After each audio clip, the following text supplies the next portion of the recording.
Levítico, capítulo 4, versículo 1 ao capítulo 5, versículo 19. Então o Senhor disse a Moisés: dê as seguintes instruções ao povo de Israel. É isso que devem fazer aqueles que pecam sem intenção, quebrando algum dos mandamentos do Senhor. Se o sacerdote ungido pecar, trazendo culpa sobre todo o povo, apresentará ao Senhor um novilho sem defeito como oferta pelo pecado que cometeu. Trará o novilho perante o Senhor à entrada da tenda do encontro, colocará a mão sobre a cabeça do animal e o matará diante do Senhor.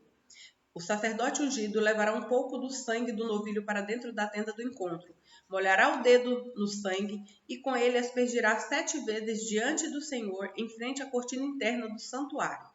Em seguida, o sacerdote colocará um pouco do sangue nas pontas do altar de incenso perfumado que está na presença do Senhor, dentro da tenda do encontro. O restante do sangue do novilho ele derramará na base do altar do holocausto, à entrada da tenda do encontro.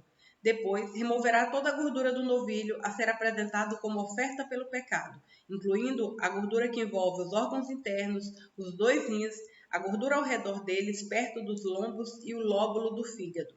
Removerá todas essas partes junto com os rins, como se faz com os animais apresentados como ofertas de paz. Queimará tudo no altar do holocausto. Mas o que restar do novilho, o couro, a carne, a cabeça, as pernas, os órgãos internos e os excrementos, ele tomará e levará para um lugar cerimonialmente puro, fora do acampamento, onde são jogadas as cinzas. Ali, sobre um monte de cinzas, queimará os restos num fogo feito com lenha. Se toda a comunidade de Israel pecar, quebrando algum dos mandamentos do Senhor, mas não se der conta disso, ainda assim será culpada.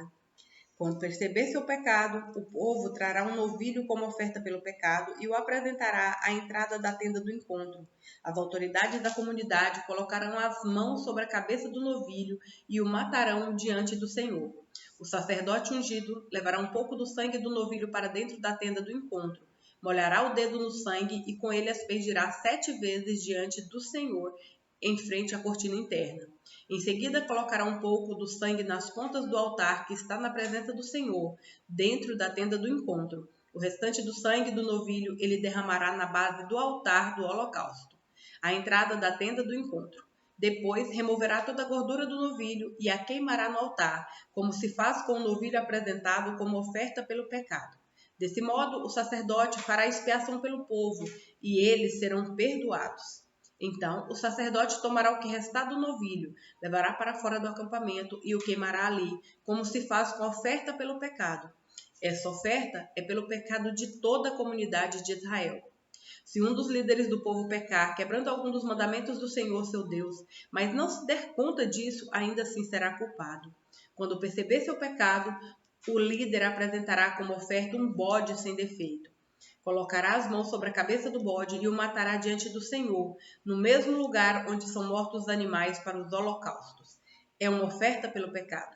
O sacerdote molhará o dedo no sangue da oferta pelo pecado e o colocará nas pontas do altar do holocausto.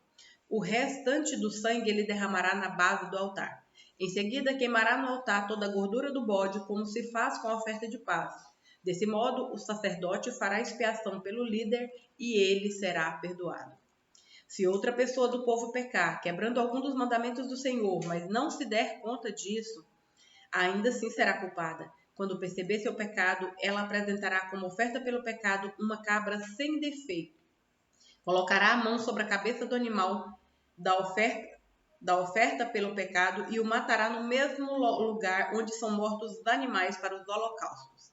O sacerdote molhará o dedo no sangue e colocará nas pontas do altar do holocausto. O restante do sangue ele derramará na base do altar.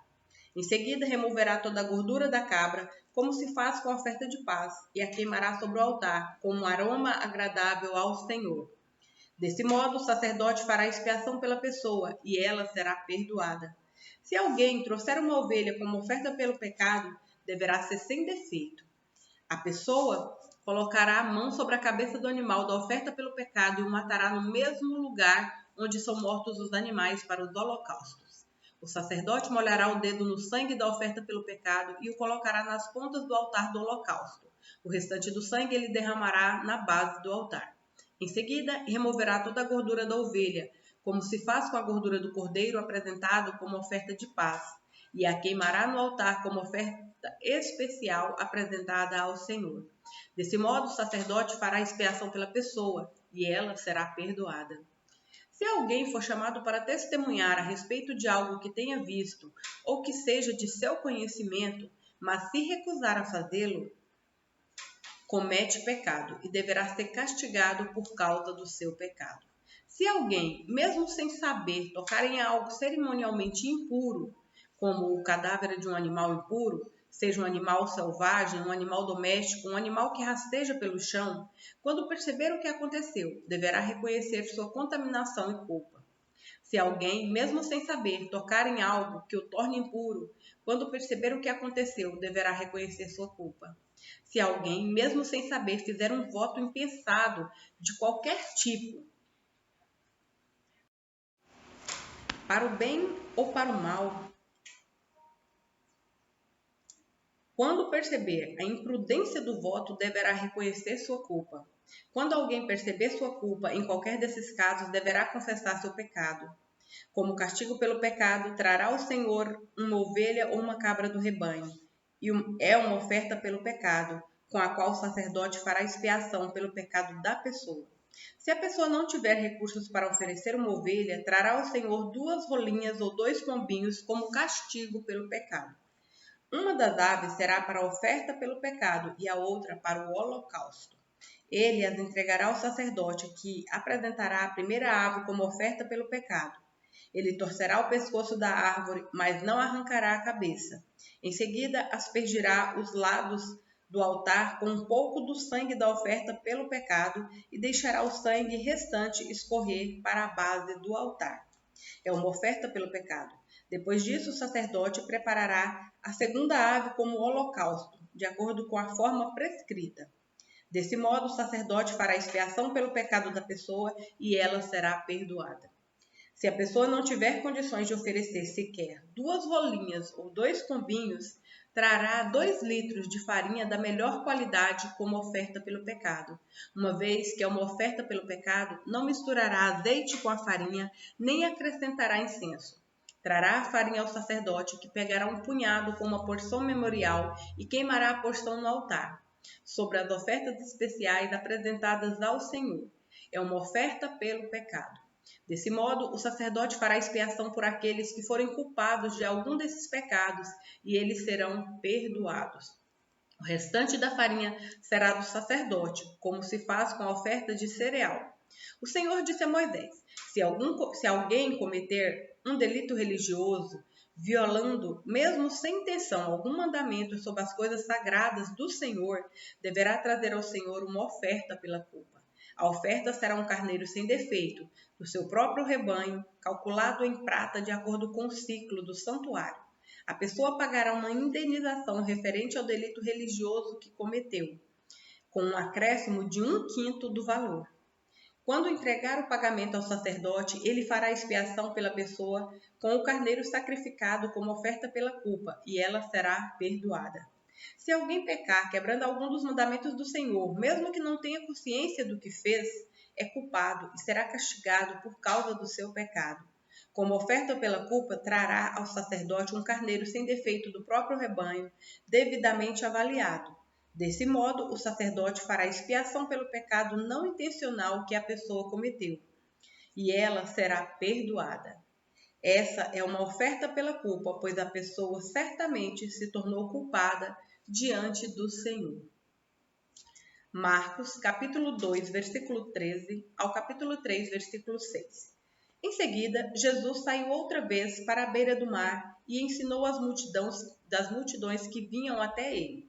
Enquanto caminhava por ali, viu Levi, filho de Alfeu, sentado no lugar onde se coletavam os impostos. Siga-me, disse-lhe Jesus, e Levi se levantou e o seguiu. Mais tarde, na casa de Levi, Jesus e seus discípulos estavam à mesa, acompanhados de um grande número de cobradores de impostos e outros pecadores, pois eram muitos os que o seguiam. Quando alguns fariseus, mestres da lei, viram Jesus comer com cobradores de impostos e outros pecadores, perguntaram a seus discípulos: por que ele come com cobradores de impostos e pecadores? Ao ouvir isso, Jesus lhes disse: As pessoas saudáveis não precisam de médico, mas sim os doentes. Não vim para chamar justos, mas sim os pecadores. Certa vez, quando os discípulos de João e os fariseus estavam jejuando, algumas pessoas vieram a Jesus e perguntaram: por que seus discípulos não têm o hábito de jejuar como os discípulos de João e os discípulos dos fariseus? Jesus respondeu: por acaso os convidados de um casamento jejuam enquanto festejam com o noivo? Não podem jejuar enquanto o noivo está com eles. Um dia, porém, o noivo lhes será tirado, e então jejuarão. Além disso, ninguém recomendaria uma roupa velha usando pano novo. Além disso, ninguém remendaria uma roupa velha usando pano novo. O pano novo encolheria a roupa velha e a rasgaria, deixando um buraco ainda maior. E ninguém colocaria vinho novo em velhos recipientes de couro. O vinho os arrebentaria, e tanto o vinho quanto os recipientes se estragariam. Vinho novo precisa de recipientes novos. No sábado, enquanto Jesus caminhava pelos campos de cereal, seus discípulos começaram a colher espigas. Os fariseus lhe perguntaram: por que seus discípulos desobedecem à lei colhendo cereal no sábado? Jesus respondeu: vocês não leram nas Escrituras, o que fez Davi quando ele e seus companheiros tiveram fome? Ele entrou na casa de Deus nos dias em que Abiatar era sumo sacerdote, comeu os pães sagrados que só os sacerdotes tinham permissão de comer e os deu também a seus companheiros. Então Jesus disse: o sábado foi feito por causa do homem, e não o homem por causa do sábado. Portanto, o Filho do Homem é Senhor até mesmo do sábado. Em outra ocasião, Jesus entrou na sinagoga e notou que havia ali um homem com uma das mãos deformada. Os inimigos de Jesus o observavam atentamente. Se ele curasse a mão do homem, planejavam acusá-lo, pois era sábado. Jesus disse ao homem com a mão deformada: venha e fique diante de todos. Em seguida, voltou-se para seus críticos e perguntou: o que a lei permite fazer no sábado? O bem ou o mal? Salvar uma vida ou destruí-la? Eles ficaram em silêncio. Jesus olhou para os que estavam ao seu redor, irado e muito triste pelo coração endurecido deles. Então disse ao homem: estenda a mão. O homem estendeu a mão e ela foi restaurada. No mesmo instante, os fariseus saíram e se reuniram com os membros do partido de Herodes para tramar um modo de matá-lo. Salmos, capítulo 36, versículos 1 ao 12. O pecado do ímpio sussurra ao seu coração. Ele não tem o menor temor de Deus. Em sua cega presunção, não percebe quão grande é sua perversidade. Tudo que diz é distorcido e enganoso. Não quer agir com prudência, nem fazer o bem. Mesmo à noite trama maldades. Suas ações nunca são boas. E não se esforçam para fugir do mal. Teu amor, Senhor, é imenso como os céus. Tua fidelidade vai além das nuvens. Tua justiça é como os montes imponentes. Teus decretos como as profundezas do oceano. Tu, Senhor, cuidas tanto das pessoas como dos animais. Como é precioso o teu amor, ó Deus! Toda a humanidade encontra abrigo à sombra de tuas asas. Tu os alimentas com a fartura de tua casa e deixas que bebam de teu rio de delícias, pois és a fonte de vida, a luz pela qual vemos.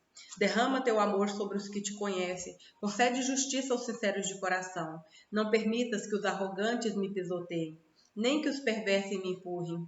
Vejam, caíram os que praticam o mal. Foram derrubados e nunca mais se levantarão.